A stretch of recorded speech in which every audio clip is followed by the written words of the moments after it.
کیونکہ عیسیٰ علیہ السلام نے جو اسلام لے کے آئے تھے ان کی قوم نے اسے بدل دیا تھا اور وہ خود تسلیم کرتے ہیں. ابھی چند سال پہلے ویٹیکن کے اندر ان کی جو کرسچن کونسل ہے، سب سے بڑی علماء کی کونسل، پارلیمنٹ، انہوں نے یہ بات کہی تھی، افسوس ہم عیسیٰ علیہ السلام پر نازل ہونے والی کتاب کی انجیل کی اتنی حفاظت نہیں کر سکے جتنی مسلمانوں نے اپنے نبی کی سیرت کی حفاظت کی ہے. آپ کی زندگی کو جس طرح قلم بند کیا ہے، ایک ایک لمحے کی بات جو ہے انہوں نے محفوظ کی ہے، ہم اللہ کی بھیجی ہوئی کتاب کو اس طرح محفوظ نہیں رکھ سکے. وہ اس بات کا اقراری ہے. اور میونخ یونیورسٹی کے اندر ایک شعبہ قائم کیا گیا کہ پرانی اناجیل انہیں اکٹھا کرو اور آپس میں موازنہ کرو.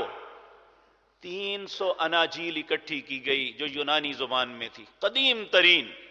جب ان کا آپس میں موازنہ کیا گیا تو 300 اناجیل میں اندر آپس میں 2 لاکھ لفظوں کا فرق تھا.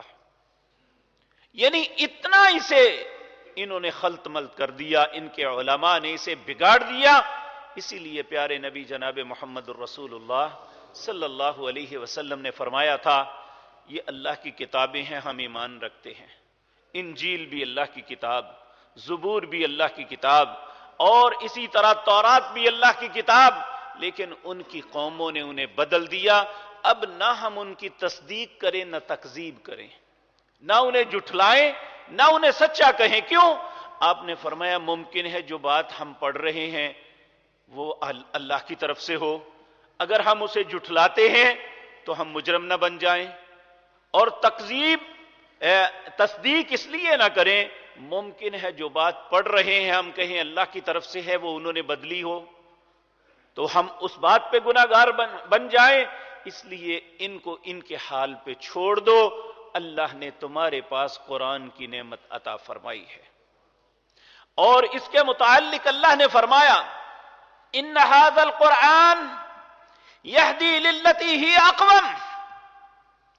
سب سے سیدھی راہ کی طرف اگر کوئی چیز رہنمائی کرتی ہے تو وہ قرآن ہے.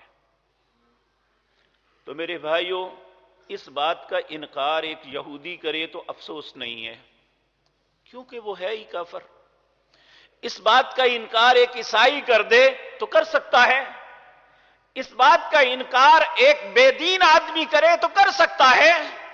تو جو شخص اشہد اللہ الہ الا اللہ و اشہد ان محمدن عبدہ و رسولہ پڑھتا ہے، جب وہ کہے کہ یہ بات میری سمجھ میں نہیں، پھر اسے اپنے کلمے پہ یقین، اپنے کلمے پہ غور کرنا چاہیے، اس کی تجدید کرنی چاہیے کہ وہ صرف زبان سے کہتا ہے، اس کے من کے اندر کھوٹ کے علاوہ کچھ نہیں بھرا ہوا.